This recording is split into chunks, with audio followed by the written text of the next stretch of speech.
Hey, welcome back to the Jesus Magnet podcast. We have awesome people here today to share, God's glory and how He helps us overcome anything. So I'm joined with Joel Thompson. How you doing, Joel? Very well. How are you? Spectacular. And we've got George Pope. Joel. Yeah. Hey. And then our wonderful guest, probably one of my most favorite people to wind up, is Chole Jacobs. How you doing, Chole? Hey, happy to be here. Good, thanks. So Chloe's kind of like my little sister sort of relationship that we got going on at church. Loves to tease me. We're exactly the same age. We're both 26. And a month after his birthday, he's already forgotten how old he is. Yeah, actually, I'm 27, and we forgot yesterday how old I was, and I thought I was the same age as Chloe, but I'm not, apparently. But yeah, we great friends, and we study the Bible together, and we serve at church. We're both in the music team. Yep. And Chloe's here to share her wonderful story on overcoming depression with the Lord. Yeah, So, take it away, Chole. Where are you from, and who are you, and tell us a bit about you. I am a very proud Australian living in New Zealand, so obviously I'm very confident and very ballsy. Because the amount that I got teased when I first got here. Well, you saw the light and you came over, so that's okay. That's what everyone loves to say. But yeah, I've lived in Queenstown for 3.5 years now, and not sure if I'll ever leave. But yeah, from Brisbane originally. My dad's from India.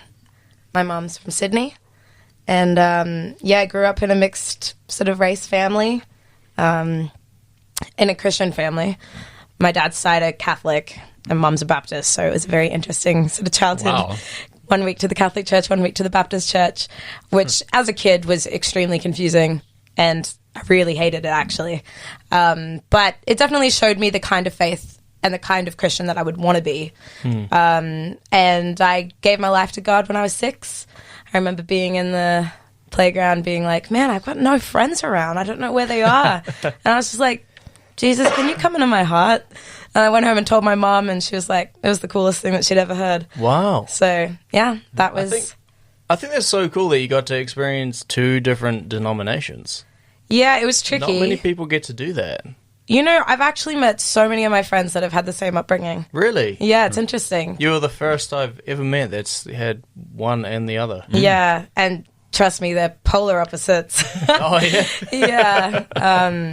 I won't go into all that, because I'll be here forever. If you were to describe your Christian sort of style, denomination, where would you place yourself? Growing up, definitely Baptist. But I went to a Pentecostal high school, and that was the first time. I didn't know they had those. Wow. Well, it was attached to a Pentecostal it actually church. explains a lot. I think a lot of high schools are usually...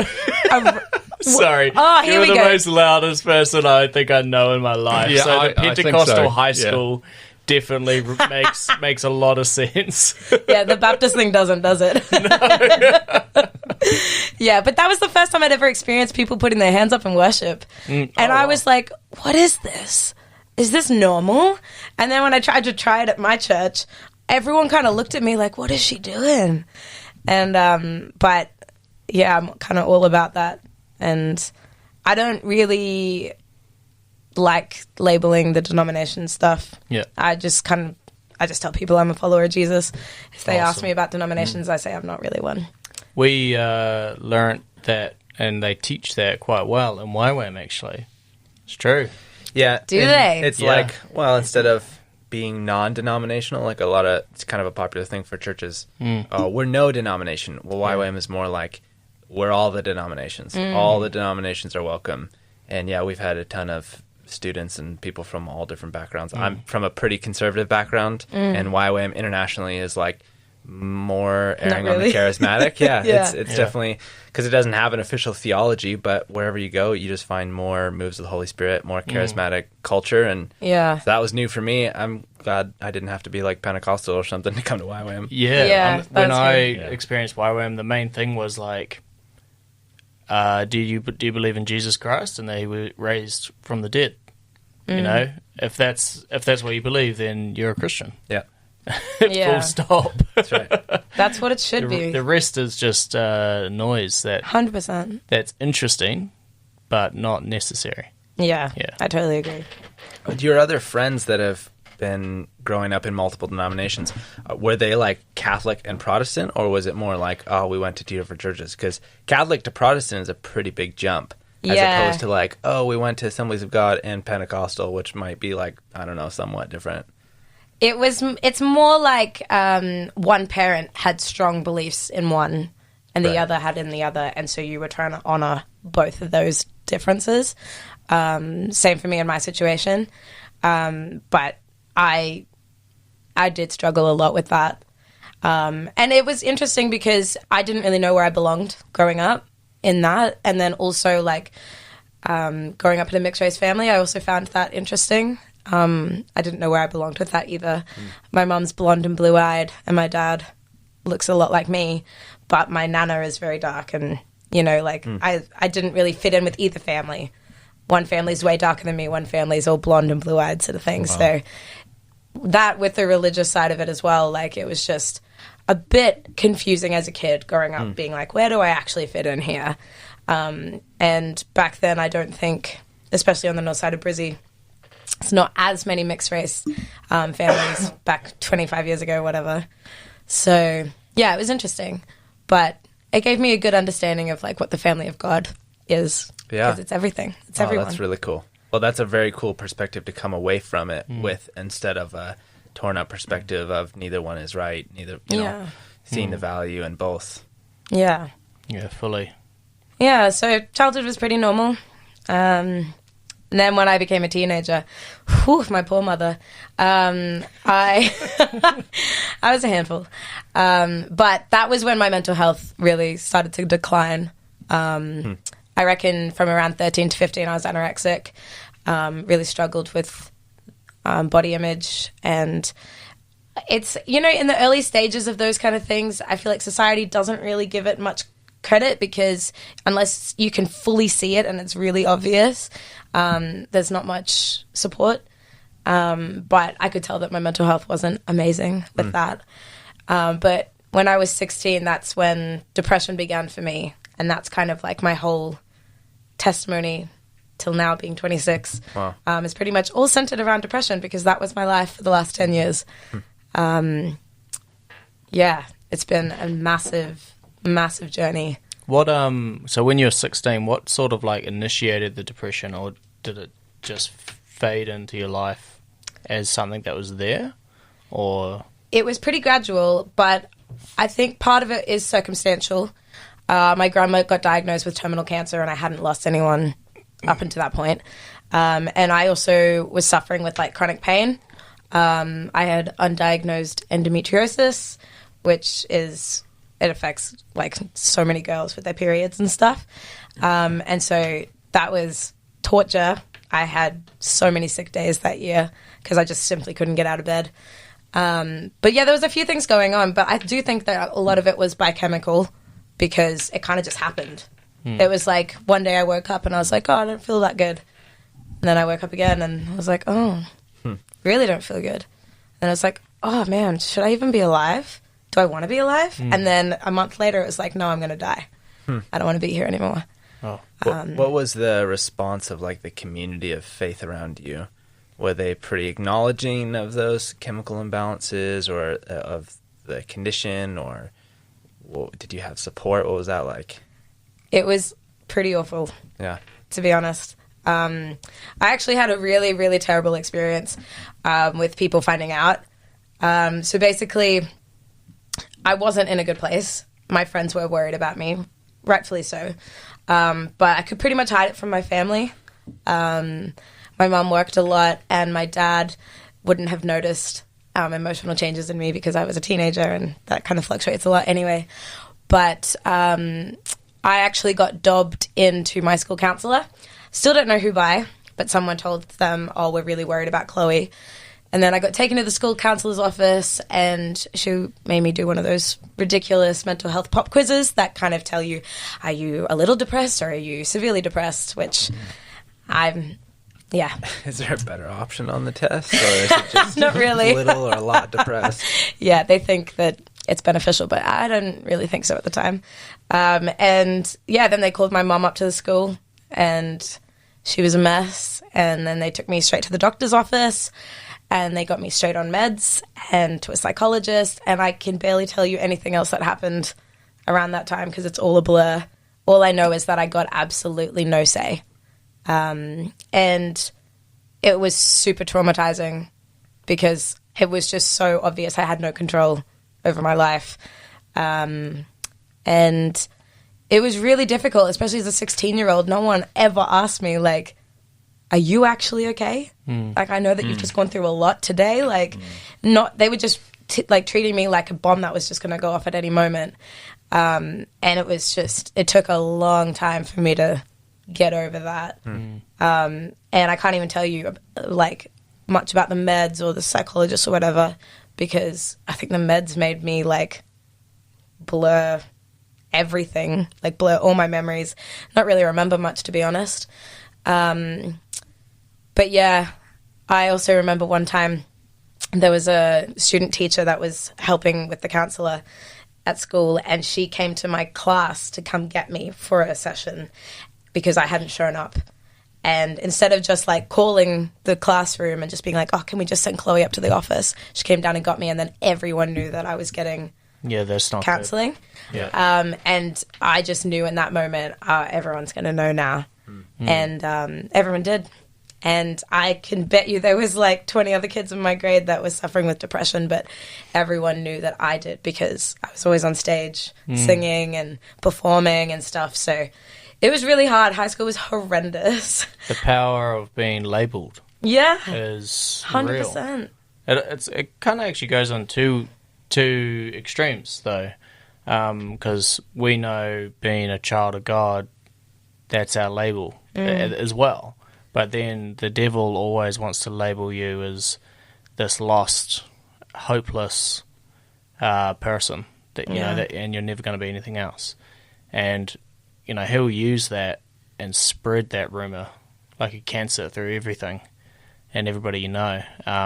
But yeah, it's two extremes, and it's really I'm really excited to hear how you got from that extreme to the I'm a child of God, I'm loved and unconditionally saved, and it just falls off. Yeah. So sorry, carry on. I'm just excited to hear where we're going. Yeah, it definitely took its time. Because when I was 16, a lot happened that year. I missed out on being music captain because of my depression. I got kicked off the worship team at school because of my depression. Just so many things happened that I was just stripped away. And then I thought that I'd get better. My grandma did pass away on Christmas Day that year. Worst timing ever, grandma. Yeah, that's rough. Yeah, not ideal. But she did write me a letter that said, I really want to keep living so badly, but my body's given up on me. And you can, but you're giving up on your body. And it was pretty amazing because she hadn't written a letter to anyone else, but to me she did. And so I was like, okay, I'm not going to kill myself, even though for the last 6 months I'd been planning. And I had some very real plans to make that all happen. I said all my goodbyes. I wrote all the letters. And I went one night to an event, which was where I was going to do it, because being me, obviously, I've got to make an exit, proper one. And I remember going to this event and thinking, am I going to actually do it tonight? I didn't know. And thankfully I didn't. But my brother also wrote me a letter one time and said, without you, I'd be an only child. And that was like another reason. So I just felt like, even though I didn't see it at the time, God was giving me all these reasons to keep living. And at that point, I totally pushed him out of my life. I stopped attending church. I had so much anger and hate and resentment towards him. I just didn't believe he existed. But then I did, because I had that hate towards him. It's one of those weird things that we kind of do. How do you hate somebody that's not real? Yeah, exactly. It doesn't work. So yeah, I thought I'd get better, and then it just it came into my life just as like a regular everyday sort of thing. It wasn't like, oh, you know, just, yeah, it didn't just fade into the background. It was just always there. And so I left school, and, you know, things just didn't start getting any better. I would just live to go traveling for a few weeks every year. And then every other day I hated my life, I hated living. And it was really difficult because I just couldn't see a way out of the depression fog. And a lot of people didn't understand me. My family are amazing with it now, but back then they just had no understanding on how to treat me, how to support me. And to be honest, the church was difficult. No one really surrounded me and supported me through it all. I did get Bible bashed quite a lot. Like, why can't you just be happy? Jesus loves you. And it's like, well, depression's a disease. It's not one of those things. Like, you can't just say, like, you know, Jesus loves you, be cancer free. You know, you still should probably turn up to your chemo appointment, you know? Like, it's one of those things. But yeah, it was just one of my lots in life. I thought, I'm just going to be the depressed kid forever. You know, one of the things with mental illness, and I think it's a little bit sad across the whole Western world, is that you got this, let's say somebody breaks their leg, or does have cancer, or, you know, any other illness, and there's sympathy. You know, straight away there's sympathy. And the moment it gets to mental illness, it's like the sympathy isn't there. Yeah. You know, and that's why I think it's probably, I think mental illness these days is one of the biggest killers on the planet. Oh, it is. And because people, you know, say suicide killed this person, but it's not necessarily suicide. Like the Bible talks about sin being fully grown is death, you know, and if you look at like cancer fully grown is death. It's death. And mental illness, like depression fully grown, the weight of that causes death. Yeah. It's like there's no other way out. Yeah. And yeah, it's just, it saddens my heart when people struggle with depression, but they're ashamed to say, I struggle with this. Where if somebody comes up and they got a broken leg, they're not going to be ashamed to say, I have a broken leg. Yeah. You know? Like, it's looked at so differently, and I think us, especially us as Christians, need to not be the judgmental, Jesus loves you, get over it sort of thing, because it's not necessarily something you just get over. It is a... Yeah. And the identity piece to that depression, like, I don't identify as the broken leg guy as much as I identify with... I'm depressed, you know, or you're diagnosed as you're depressed. That's you so have true. depression. Yeah. And man, I was just chatting with a friend about this the other day, and it's like, this is one of those things that whenever a lie or a tendency or a habit or disease, condition, whatever it is, that is taking a root in your identity, that identity thing just cuts off at the knees everything else that people are trying to build in, or the word is trying to, or, you know, what God wants to do. And it's like, that's when it starts to feel like there's burden and expectation on me and everything. Well, I'm the person who is depressed, so how can I love my neighbor as myself when I don't love myself? Yeah, that's true. Or how can I love the Lord with all my heart when my heart feels dead? Yeah. And it's like this identity thing just cuts you off at the knees. And Yeah. everything feels like a burden until this thing gets uprooted. So I don't know, how did you cope with that? Did you feel like it was an identity thing for you? Oh, 100%. Yeah. Even up until like the last few months. I had a friend once tell me she learnt at uni that you should say, I suffer with depression, not I am depressed. Nice. Because that does take on ownership and does That's have that powerful. identity kind of. That's really good. Yeah, for sure. Because you're not just that. But yeah, so like I moved to Queenstown to try and kind of run away from, you know, my past. Everywhere I looked, I just saw memories of me and depression. And I wanted to create a new life. I was sick of being this depressed person, because that's who I truly believed I was. I never actually saw healing or, being saved from that in my future. And that was obviously me putting God into a box. But yeah, I moved here and I thought things would get way better. And then 6 months into living here, I just got hit with such bad depression and was finally like, okay, I can't do this. I've been saying for the last few years, I'll get through this. I'll get over depression myself. But I went on medication then, and I'm still on it. I did think there was a lot of stigma around it. I didn't want to be labeled as, someone on antidepressants, but now I don't care. I'm totally, Yeah, you got to do what you got to do. Exactly. I'm on other meds for like my thyroid and stuff like that. So it's, if you have to do that every day for your life, then why not for your mental health? And yeah, I think there's a huge stigma around that. And I do believe that the Christian community is pretty harsh on those kind of things, because they do believe you should be able to be fully healed and to, pray it away and stuff. And I don't doubt that. But I also think we need to be realistic sometimes and think, God did, allow people to come to the conclusion of antidepressants, or to, give doctors the insight on how to help us. Just praying is sometimes naive, I think, because God does want you to make moves in your life. But yeah, so for the last, 3 years, I've still been suffering with depression quite a lot. I kind of went through 3 monthly cycles of 3 months intense, really dark depression, and 3 months semi-okay. And it got to the point in November of 2019 where I was just like, oh my gosh, if I go through this again, I don't think I'm going to make it. And so that was when I officially decided to get counseling and to actually see it through, because I'd had a really rocky past with counseling.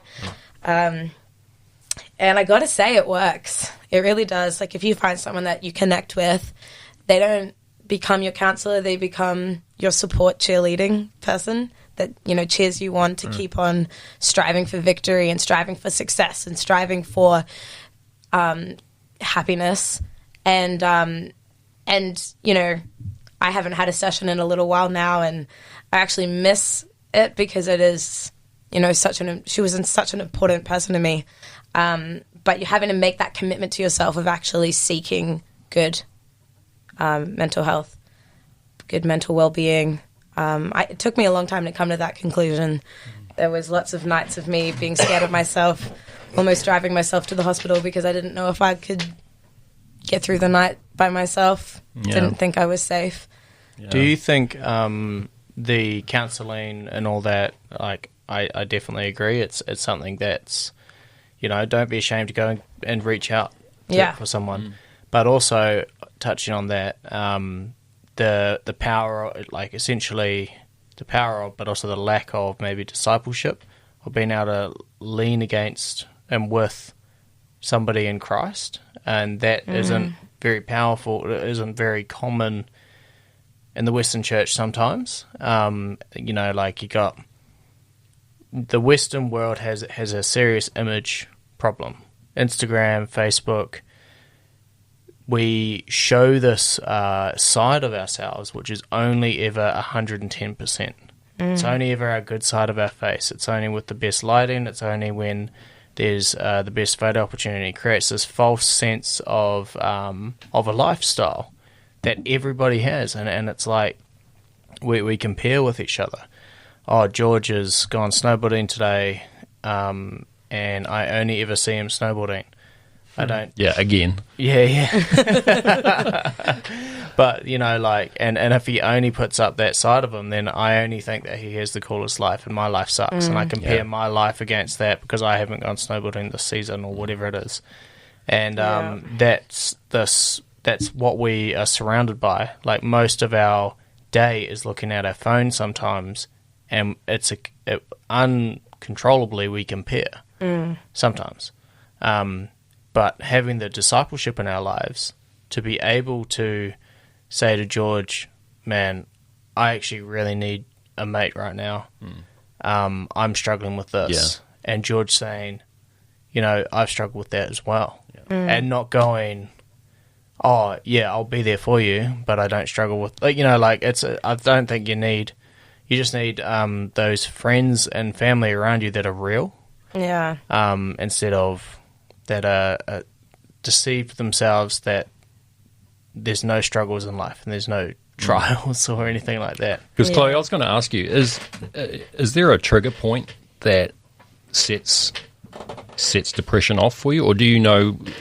Can you actually feel it coming on at times? It's like a spiral. Yeah, you can feel yourself just slowly going down, like through the motions. And I think one of the biggest things I do struggle with, touching on what I talked about before with belonging, I think that's been like a huge cause of mine because it felt threatened a lot growing up. And then moving to Queenstown, I mean, you guys know people come and go so often, and it really is hard to keep on losing people. Yeah. And that sense of belonging was always just like on the verge of, you know, fully imploding. And so that would be very triggering for me. I think I do suffer with seasonal depression with the winter and stuff as well. Didn't have that back home because Brisbane doesn't really get seasons. But there's quite a few things that I do feel are extremely triggering. But touching on what you said, Joel, like with the social media side of things, I don't think people realize that you can actually still have that front even in person, like showing your 110% best life sort of thing, because for such a long time people would always say to me, but you're so loud and happy and confident and funny and they just still say that. Yeah. The loud part. Nothing's changed. Very true. But they just couldn't understand that I was a sufferer of depression because I don't look like someone that should, you know? I still would take care of myself. I can brush my hair. I can turn up for work every day. I went traveling. I moved to a different country. And I actually had a conversation with a nurse here at the hospital one time, and I said, can you physically see depression? And she said, oh, no, I can't see it. And I was like, no, can you physically always see depression in somebody? And she's like, oh, well, sometimes, you know, they come in and they haven't washed, like, their hair or had a shower in ages. And I'm like, yeah, that's sometimes. But I have high-functioning depression. So much so that I could move to a different country by myself, not knowing any single person or having a job lined up, and still suffer with depression. Please do not tell me that it has one certain look. And I think that was just so it made it so obvious to me that there is not enough talk about who can suffer with depression, because it's literally anyone. I think the world has tried to make it look like, oh, you know, back in the day it was the emos with all like wearing all black or whatever, and you know, they're the sufferers of depression. But no, it's anyone. And so that was really hard for me because not a lot of people would reach out because I mean I don't look like I have depression. Would you you know, suffering with depression, I really like how your friend suggested to not say you have it, but to say that you suffer with it. Kind of like you're getting broken a leg. I don't have a broken leg always. I'm gonna, you know, it's gonna get better. Yeah. Not claiming that. But with your depression, did going to church and focusing on the word help with moments? Because I know that the core root might have been more of an identity thing. But for somebody right now that's listening to this podcast and is like, yep, this is me, I can put myself in Chloe's shoes and I don't know where to go from here. What is a really good first step for them? Is it going into the Word? Is it listening to a certain worship song? Is it getting amongst a friend and saying, look, I really need your help right now. I just need to pray with someone. What would be your advice on just where to go if you are struggling with depression as a believer and prayer is not working sort of thing, you know, like, because you know that God can heal anything. He doesn't stop with leprosy in the Bible. He doesn't stop with raising people from the dead. You know, just because there's no depression. Is there depression in the Bible, Joel? I don't think so. I don't know. I mean, I think there is. there's probably... Says hope deferred makes the heart sick. Yeah. In Proverbs, which sounds like depression to me. So like not having hope actually makes the heart sick, which is quite an interesting passage. But yeah, where would you say someone should go, Chloe? I really think that Now that you've gone through it. one thing my mom pushed a lot for me is to read God's promises and speak them over myself. And so my favorite verse in the Bible is in John, and it says, the light shines in the darkness, and the darkness has not overcome it. And I got that tattooed on my arm because I just think that I never want to forget that, because to me, when the Bible talks about darkness, I do think that it's talking about depression a lot of the time, because it is a darkness. It's just so overbearing. You can't think straight. You can't see straight. It takes over absolutely everything, and it causes chaos and destroys everything. And that's exactly what the devil does. And so I think that those two can be quite similar. And so, yeah, speaking God's promises over you is really important. I love worship, and I'm a worship leader, so I would definitely, just go onto my piano and just start playing, start singing. But, when it's hard to do that, talking to people just super honestly, super raw is the best way, I think. But also, you can't get help till you decide you want it. You can't receive it. That's good. Because, you have to get to that point where you're like, nope, I'm committing myself to this. It's just like if you're committing yourself to the gym, you're like, okay, sweet, I'm going to get into shape or whatever, got to go to the gym 3 times a week or something. You have to commit to your mental well-being. And I didn't get to that point till a year and a half ago. And when I did, I got people alongside me. I told them my plan of action. I had been on antidepressants for 2 years by that point, and it wasn't working because they are supposed to go hand in hand with counseling and all that kind of thing. So I was like, all right, I'll take the next step. And I have a Christian counselor, and so I highly recommend that. Being able to pray over some really intense, intimate things that you've talked about in a counseling session with your counselor is super powerful. The breakthrough that I've had because of that is insane. But one other thing, if you live in New Zealand especially, is Soul Tour. I don't know if you guys have heard about it, but basically there's a guy called David Riddell, and he created this whole, it's like a 1-week course or a 2-week course about mental well-being, and it's called Living Wisdom. And then this couple, they took it on to create it for young adults, and that's called Soul Tour. And so I did that 2 years ago, just the weekend one. And I can tell you I learned more in that than I had for the last 8 years of, suffering with depression and, trying to go to doctors and trying to read about it and stuff. And then last year in January, I went and did the full week one, and that changed my world. I highly recommend it to anybody. It was just the most logical, realistic way of treating depression and any mental illness. It talks about the 7 different types of depression, and I could pinpoint which ones were mine. You can have stuck depression, burnout depression, biochemical, and there's tons more. But, actually seeking knowledge, trying to learn and be able to implement that into your life is so important. If you just try and, get some help or whatever, but you're not actually learning anything to actually implement into your life, you're not going to do any good. Nothing's going to change. You have to be committed to it. And it's really hard, especially when you're feeling so bad, to actually be like, no, I want to commit to this, because it's hard to get out of bed every day. So how can you commit to something so massive?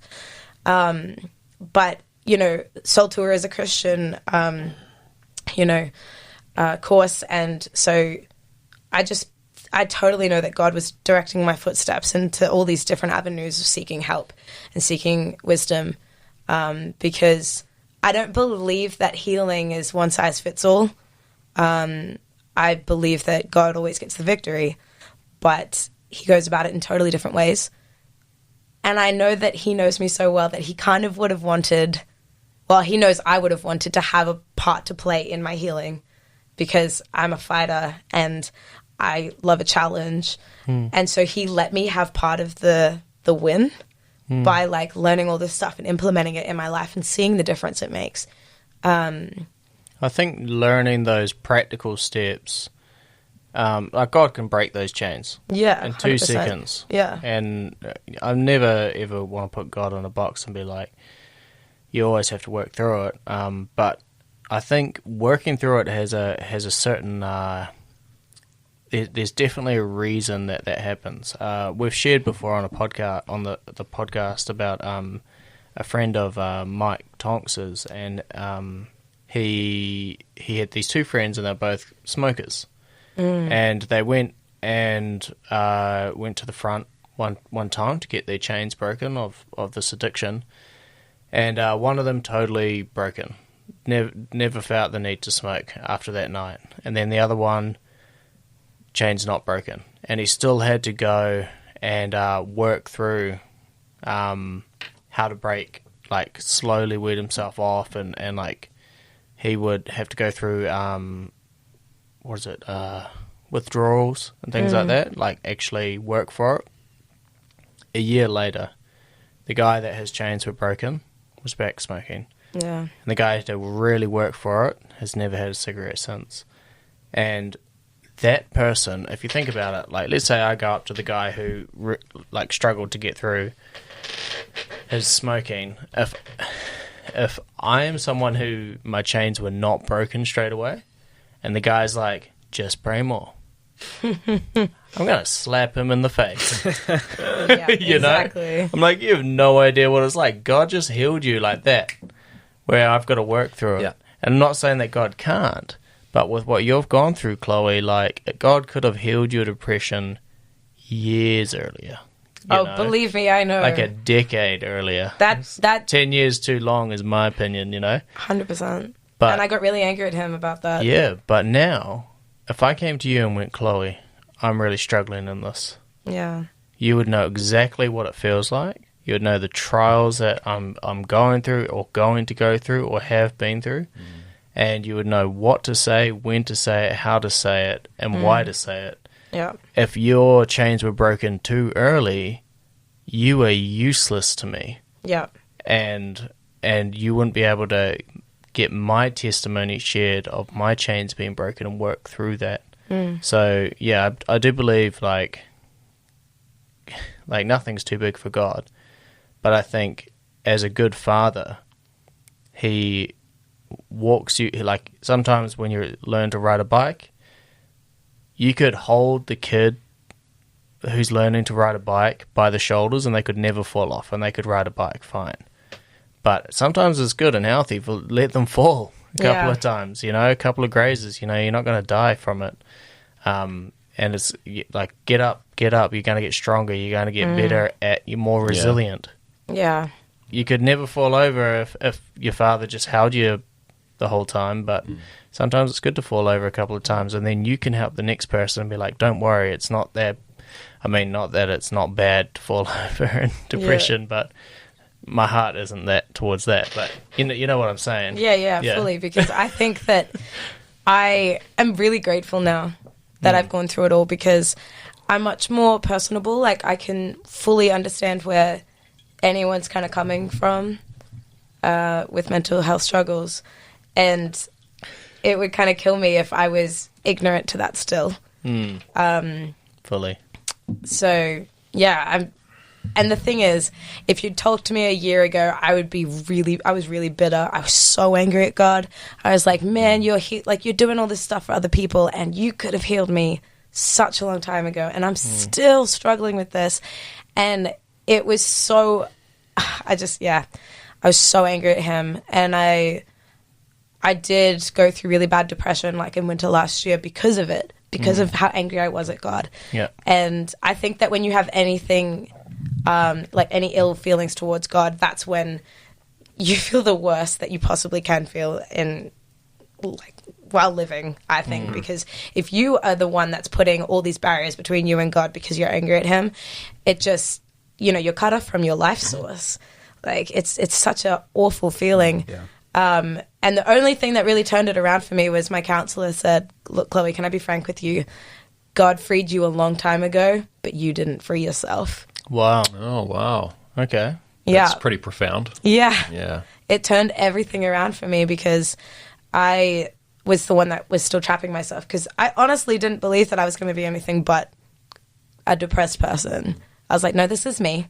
And, you know, I was labeled as very negative. I complained a lot. I mean, I still have a few of these things. I'm really trying hard to work on them. It's a process. But, you know, depression weaved its way into my life so well. It was like my monster best friend. It was attached to me in absolutely every sense of the word. I couldn't pinpoint where I ended and depression began. It was just one in the same. I just housed this monster, and I didn't realize that God had freed me a long time ago, but I was still like, it was comfortable, you know. Depression can be a comfort source. It feels like a security blanket sometimes, but that's just a lie that the devil kept on telling me. It was, yeah, but I believed it, you know. And it wasn't until my counselor said that I totally was just like, okay, depression's here, I'm over here. I want to fully sever this thing away from my life. And God has just been working so much. Like, he has just provided time and time again for me, especially in the last, like, 6-7 months. It's been astounding, actually. And things were going pretty good for a while. I was scared to say that I was depression-free. I was telling people, I feel like I'm in remission, but I'm too scared to say, like, I'm depression-free. It's like saying you're cancer-free. It's a scary thing to do because you're so worried that it's going to come back and bite you again and you're eating your words. But 3 weeks ago in worship, I just felt like God, you know, he just cut through all the noise and just said to me, you need to claim that you're depression-free. And I was like, look, I really don't know if I'm ready for this. Like, this is a huge thing for me. I'm so scared. This has been a decade of my life. And he's like, Chloe, I have so much more for you. And I'm ready to take you there, but you have to claim it. And I don't think I've ever been so aware of my unworthiness for his healing as I was in that moment. And I am still feeling the lingering effects of that because I'm so unworthy to even ask for healing. But I'd never thought of it that way. I was just like demanding, like, you know, you should be doing this because you're God. Actually, he doesn't owe me anything. And the reason that he did all of this was because he just so loves me. And it's so overwhelming. Yeah. And so I claimed it. And I can tell you, I feel like I'm like 30 kilos lighter. Really? Honestly. Like, it has been the hardest journey of my entire life. And I know it's over, you know? That's amazing. And you know, the craziest thing is that I realized that it was exactly May 10 years ago that my depression began. Really? Exactly. Oh, that's crazy. Exactly Yeah. 10 years ago. What does 10 mean, George? 10 is a number of testing and trials. Boom. Yeah, that's interesting. Wow. That really is. Yeah, yeah. Wow. That's the mic drop. Yeah. Yeah. Yeah. Because I didn't really know until doing like sessions with Pastor Mike and stuff that God does use times and dates. Yep. So, like, yeah, it has so much importance in the Bible. And it's just so crazy that it's exactly 10 years. Yeah. To the day. That's Yeah. amazing. Honestly, and it just makes me want to cry. And I'm not an emotional person, but man, I've been crying so much the last few weeks just because I'm so overwhelmed by how Tears. good God is. Yeah. Like, yeah, only good tears. But, you know, I can't tell you how good it was to be able to like call my parents up, and now I'm going to cry. But to tell them like I'm depression free, like after 10 years of putting you guys through hell and wondering if I'm going to come home every night, you know, I'm depression free. Yeah. And I'm just me now. Yeah. Well, I've noticed a lift in the last few weeks from you. I don't know. It's like a shine, and it's cool. You know, it's it's probably not a good way to really say it. Actually, when I think of it in my head, do not take offense to this guy. You know when you got a pregnant lady and they got a glow at a certain point? Yeah, right. Can assure everyone I'm not pregnant. It was like there's something like really good going on there. You know, you are just so excited about something, and it's emanating through you, and it was really, really cool to see. That's amazing that you can see it. Yeah. I have noticed your confidence level, although you are extremely confident anyway, has gone to another level. I've noticed it in the last few weeks. Oh, that's amazing. Yeah, honestly, I just feel so free. Like, we were singing that song, Freedom Reigns, last night at church, and I don't think I've ever really understood what freedom means when we're singing it, but I'm living it. And, man, it doesn't feel like the last 10 years have happened. And I never thought that, you know, after going through such a hard time for so long, I would ever be able to think, oh yeah, but it wasn't, like, now that God has healed me, it doesn't really matter. But far out, like, it feels like I just blinked and I'm here now, even though those 10 years were grueling and so hard. I'm just so full of gratitude. Like, I'm in awe of God and what he's done, because I'm finally here, finally healed. For those listening, that was Freedom Reigns by Jesus Culture. Awesome song. It really, really does break chains. Yeah, for sure. You lose yourself in the Holy Spirit with that. Yeah. That song, it's really, really anointed. So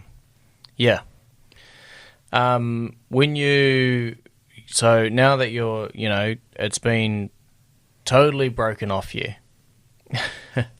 and you're glowing, and That's right. Got my pregnant lady glow. You're not pregnant lady glow. What would you, if I was struggling with the same thing, what's something that's your top 3 things for somebody struggling with depression right now that is a believer currently? I think I asked this earlier, but just so now everybody's get reminded, since we've heard the whole story now. I think you need to be honest with yourself and with everyone around you. I'm a pretty open book, so every time I would start spiraling, I would tell everybody. And it's just who I am. I'm very honest, and so I didn't have any issues with that. But it can be really tricky to be honest with people, especially about something like this. But don't keep that hidden. It will eat you alive even more. So be honest, and you have to be honest with yourself first, and then honest with those around you. And seek support. Yeah, has your friend group been massive? Because you've got a very strong friend group at church. Yeah. I didn't have hardly any friends after school. I have my 2 best friends back home, but I have other people that I'm friends with, but I didn't make any new friends till I got to Queenstown, because I was kind of a hermit. I mean, honestly, like, you've chosen your friends very carefully in Queenstown. Yeah, because I need them to be able to support me. And honestly, like, I feel like Queenstown is a place that draws people that are looking for something, that are searching to find themselves or something like that. And so I found a lot of good quality people here that really want to help me and see me, you know, living in my potential and stuff like that. So that's been really cool. I've kind of left the whole, you know, people that don't understand depression. I don't really have time for that anymore. But the second thing that I would tell people to try and do is to commit to well-being. Try and see where your triggers are, and try to make sure that you're not giving into them. And whether that be listening to certain music or watching certain movies. Just very briefly, like, an example for me is 13 Reasons Why, the TV show on Netflix. I loved it at the beginning because it depicted a lot of what I went through as a teenager, but then I found it very triggering. And so I got that out of my life. because there's no point spiraling for the next few months just because I watched a TV show for a week. Yeah. So yeah, committing yourself to well-being. And honestly, I think if you can get a Christian counselor, it'll change your life. Someone that you connect with, someone that can just be your cheerleader. It'll help you refocus and come back to God, because, you know, you can't go to a normal counselor, but they're never going to draw you back to God. And I loved that. Even when I felt far away from him and didn't want to talk to him, she would always recenter me. And after talking about all this like crazy stuff going on in my head, getting to be able to refocus and pray for me and speak words of life and truth over me that a non-Christian just can't do was so imperative. So yeah, if you can find someone that you connect with that's a Christian, it doesn't have to be counselor, you don't have to pay to them, just like a pastor or somebody. If you can find someone that you can confide in and know it's confidential, know that they're in your lane cheering you on, I think it's just so important. So yeah, There's some fantastic keys. I know, Chloe, being here in Queenstown, I've been working with the ski industry for the last 3-4 years, that being a seasonal town, especially with young people coming in at the ski fields, they get on this amazing high. There's this great atmosphere, and it's fun to go skiing and snowboarding. Huge party season for a lot of young people, and when the season comes to an end, there's this big, huge crash, and they go down. And they often fall into depression. So traditionally, I know ski resort towns around the world are notorious for people falling into depression and suicide. Yeah, the snow culture is the largest depression culture really in the world. Yeah. Wow, I had no idea. And also quickly with the Queenstown Southland region as well, it has the highest suicide rate, unfortunately, in New Zealand. Yeah, So I'm culture. really thankful for your testimony, because it's for the men especially. You know, a lot of guys are trying to live up to this image, like what Joel was saying earlier on about, you know, there's a certain image we have to live up to as men, and I know the men, you know, just find it really tough to actually talk to their friends, because you've got to uphold this staunch masculine image, and at the end of the day, you know, it's don't suffer in silence. Just I love how you say, you know, go and talk to your friends and tell someone, and that's half the battle, I think, for a lot of men here. Yeah. Is to actually just talk to someone about it. Fully. And I like how you keep continually bring it back to God. You know, definitely seek wise counsel and you know, your cheerleaders of your life. But that you keep bringing it back to God. You know, like at the end of the day, you came to Queenstown, which this is quite actually really interesting. Just listening to your story, you're a depressed 16-year-old. You move to the depression capital I didn't know it was when I moved here, to be fair. No, it just shows like the spiritual warfare going on here, and only for you to get totally set free in the most unlikely place you could have gone. That's pretty incredible, you know. It adds to the victory. For yeah, sure. yeah. That's the fingerprints of God all over that, eh? That is 100%. so amazing. Like, Yeah. I kind of moved here because I wanted eventually to move to England. And I was like, oh, it's basically my backyard, you know? Like, it's three hours away from home. So if everything falls apart, I can just go home. And then I ended up finding that this is home. And even though it's the hardest place to live sometimes, I'm terrible with the cold. And so I'm kind of like, why am I here? But, you know, I truly believe that God placed me here. And Fully. if I have time to just like say one other story, so sometimes I have heard, it sounds a bit nutso, but I've heard like almost a conversation between the devil and God over me. And a few times, like the devil will be saying things to me, you know, like just go do it. Just, you know, you've got nothing left to live for and stuff. And then God will just intercede and be like, Chloe, I have brought you this far. Believe I can take you further. And there was this one particular night, it was last year in September, I think. And I was just really not okay. And I went downstairs of my house and it was almost like the devil like implanted like a movie reel in my brain. And it was kind of like I went into the kitchen, this is in the movie, grabbed a knife and slit my throat. And then my housemates found me the next day. And I just immediately said, nope, can't do that to my housemates. Not going to do that. And then he's like, all right, I'll try again. So I go into the kitchen in this other movie, and then I walk outside, walk up the hill in my backyard, and I slit my throat while watching the stars. And for the first time in my entire life, I didn't give in to the thought that that sounded enticing, because normally it would, because that provided relief, that provided peace, I thought. But in that moment, I said to the devil, I was like, I am too precious. I am not going to do that to myself. Yeah. And it was such a insane moment. I've never been able to talk back to the devil with such authority, because God took me on this journey of discovering what loving who you are actually is. Wow. Because I could give anyone, like even a stranger in the street, 1,000 reasons why they should stay alive, why they should keep fighting. But when it came to me, I was like, nah, just give up. You're not worth it. And it was just so insane that, God turned everything up on its head and made me realize you need to love yourself to live for yourself.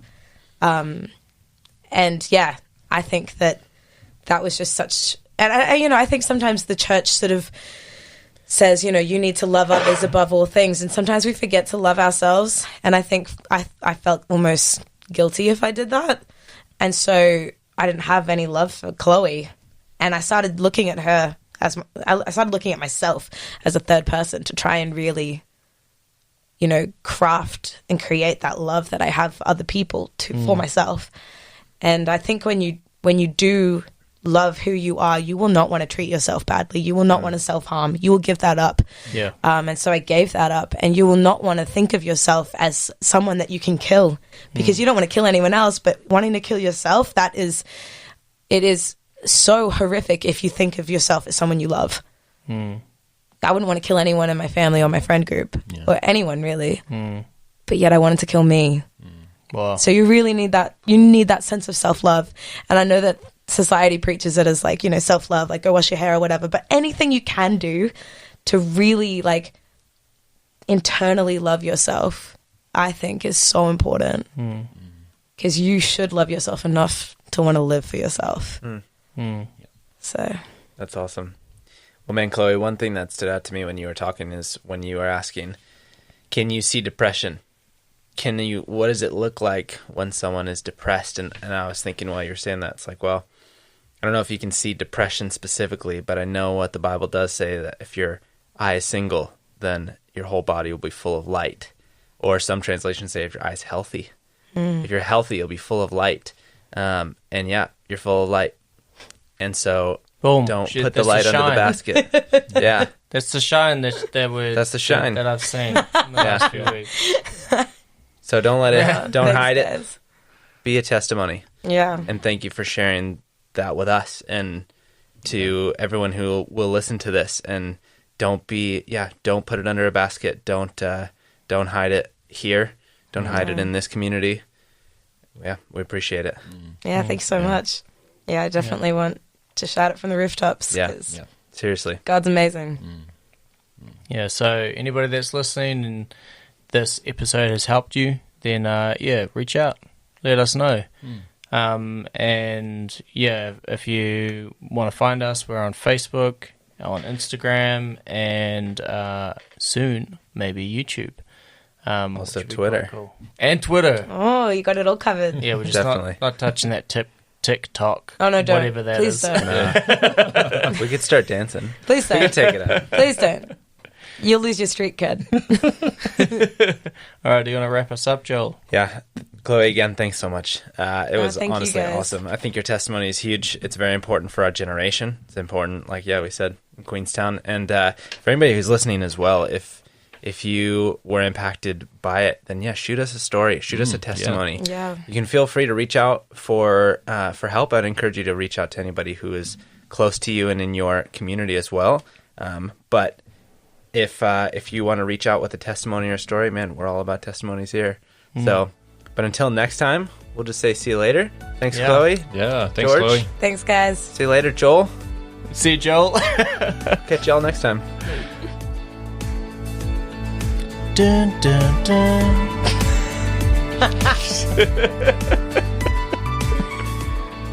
Bam. Did you write?